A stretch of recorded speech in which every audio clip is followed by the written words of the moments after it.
I spent over a year telling doctors something was seriously wrong with my body. Every single one of them told me it's just my age, my hormones, my thyroid, until finally I had to demand a full panel and discovered that I was in liver failure. The frustration of not being heard when the stakes are high doesn't just happen in doctors' offices. It happens every single day in real estate, and it's costing buyers and sellers more than just money. After walking through 7 years of fighting for my life, while feeling dismissed in the beginning, I built my entire approach to real estate around one principle. People don't need more information thrown at them. They need someone who actually listens first. I believe that has been a game changer for me. Client after client has told me the same thing. Being heard was the part of working with me that mattered the most to them. So instead of giving you more scripts to convince people or more data to overwhelm them with, I'm going to break down what's actually happening underneath when someone shuts down instead of engaging, when they ghost you. The exact approach I use to help meet people where they are so they actually move forward. Because this isn't about getting people to listen to you. It's about creating the conditions where they feel safe enough to make the decision that's right for them. When a buyer or a family member won't move forward, it's tempting to reach for more data, another comp, another tour, another explanation of why now is the right time. But you can't logic someone out of a position they didn't logic themselves into. The paralysis you're seeing isn't an information problem. I had a client who told me exactly what he wanted: price range, location, amenities,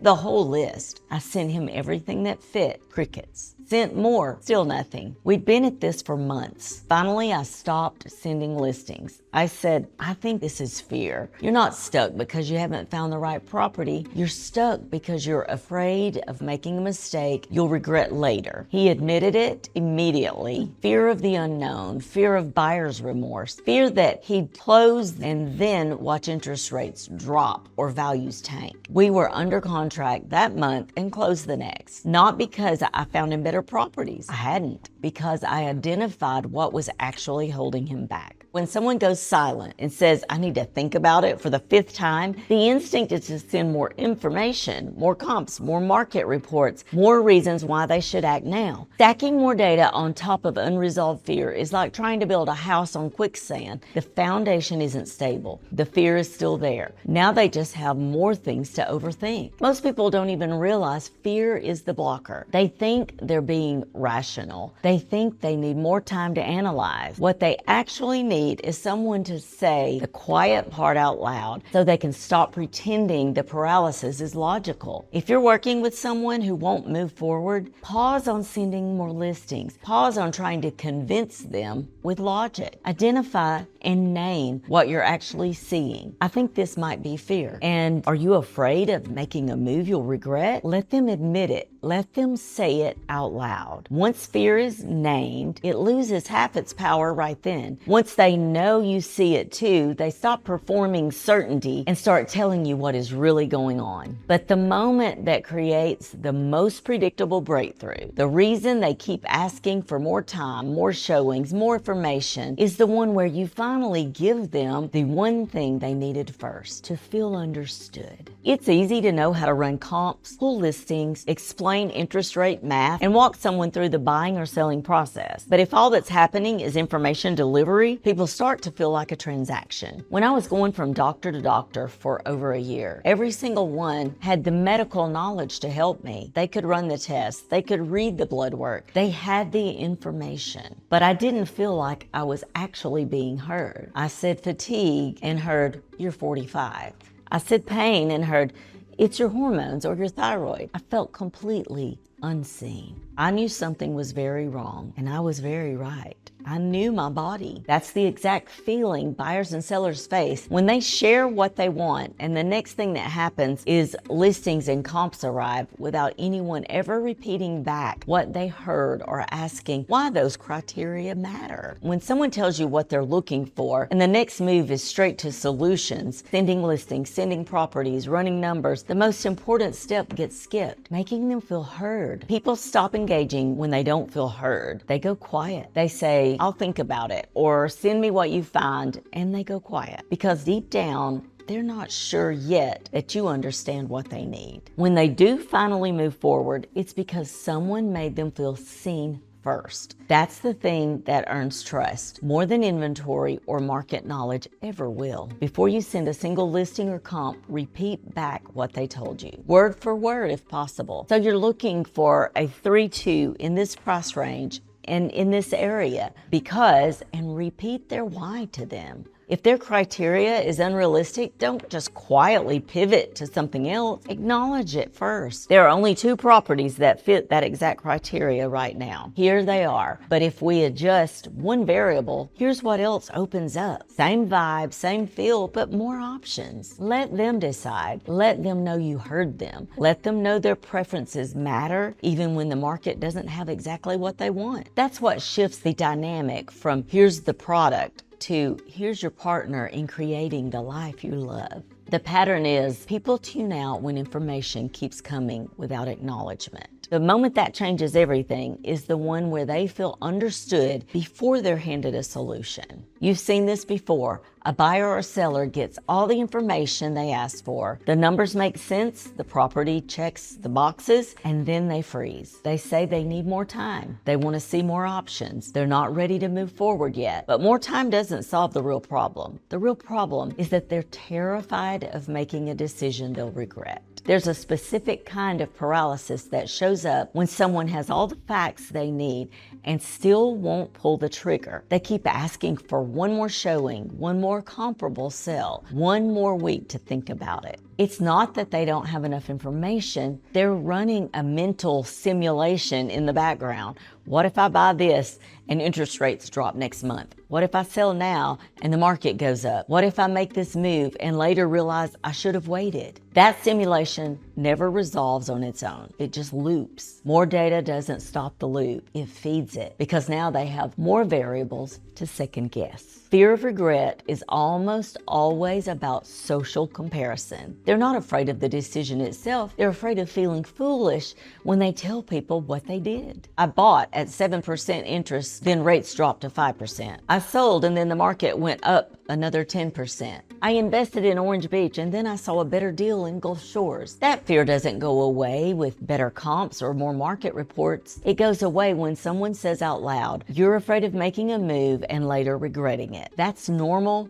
Everyone buying or selling real estate feels that. Let's talk through what that actually looks like so you can make a decision you feel confident about. When you see decision paralysis after you've already provided all the data, shift the conversation. Say, "I think this might not be about the numbers anymore. Are you afraid of making a move and regretting it later?" Walk them through the actual worst case scenario. So what happens if rates drop after they buy? They refinance. What happens if the values dip after they sell? They still got out when they needed to. Most of the time, naming the fear and showing them the worst case isn't as catastrophic as they imagined gives them permission to move forward. They stop running the mental simulation and start making an actual decision. But knowing where the paralysis comes from isn't enough if you don't know how to have the conversation that actually breaks through it. When someone shuts down or goes silent, the instinct can be to turn up the pressure. More urgency, more reasons to act now, more data points proving that a decision is smart. But urgency without trust feels like pressure. And that's when people stop responding altogether. The fix isn't more convincing. It's one question that gives them permission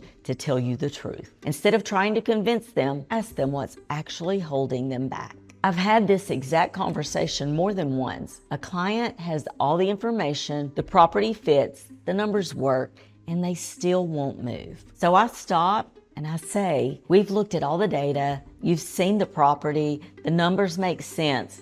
So if it's not the information, what's holding you back? Are you afraid of making a mistake?" 9 times out of 10, they exhale, they admit it. "Yeah, I'm afraid I'll close and then watch interest rates drop. I'm afraid I'll sell and then regret it. I'm afraid of the unknown." Then we can actually talk about the real blocker instead of pretending it's a data problem. When you ask that question, the whole relationship shifts from closing them to helping them get unstuck. The trust shift is immediate. They know you see them as a person, not a transaction. You're not just presenting options, you're walking through the decision with them. Once someone admits the real blocker, they start making faster decisions, not because of more pressure, but because the obstacle is now visible and you can address it together. People don't need more persuasion, they need permission to admit what's really going on. That permission comes from a single direct question: what's actually holding you back? When they answer, don't try to fix it immediately. Just listen.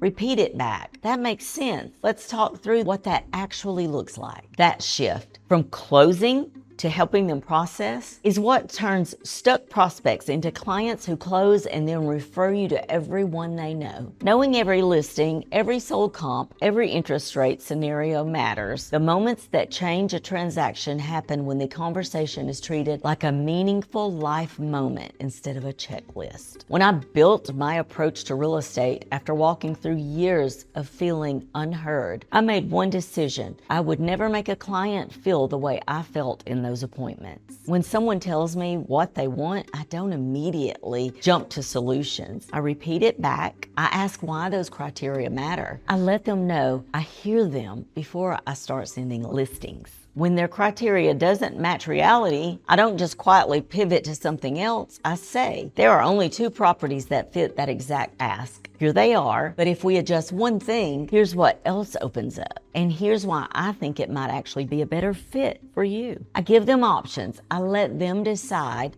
I make sure they know their preferences matter, even when the market doesn't perfectly align. Real estate is about so much more than property. It's about fresh starts, new chapters, life transitions, legacy building, and meaningful decisions that shape people's futures. When a conversation stays at the transaction level, it misses the entire human dimension of what's actually happening. And that's why people tune out and ghost you. Not because the information is wrong, but because the transaction is being addressed while they're living the life moment. Being the person who understands what this decision actually means for the client is what earns trust, more than being the person who knows most. When someone is buying their first investment property, it's not just a condo, it's helping them build wealth and create a legacy asset they can pass to their kids. When someone is selling the home where they raised their family, it's not just a listing, it's helping them let go of a chapter that meant everything to them and step into what's next.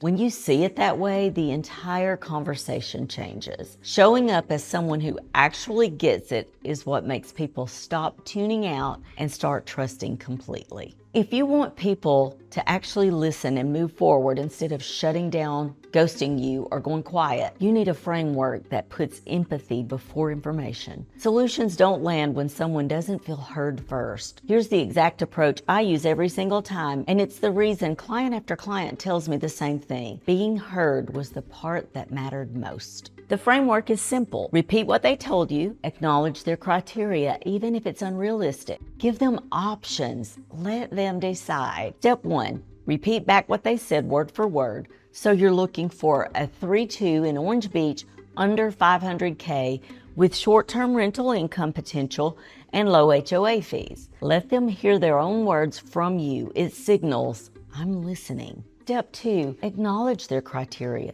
If it exists, show them what fits. If it doesn't exist or there are only 2 options, say so. Step 3, give them options if adjustments are needed. If we raise the budget to $550, here are 4 more that fit. If we expand to Gulf Shores, here's what opens up. Same vibe, better value. Step 4, let them decide. Don't push, don't force. Say, these are your options. What feels right to you?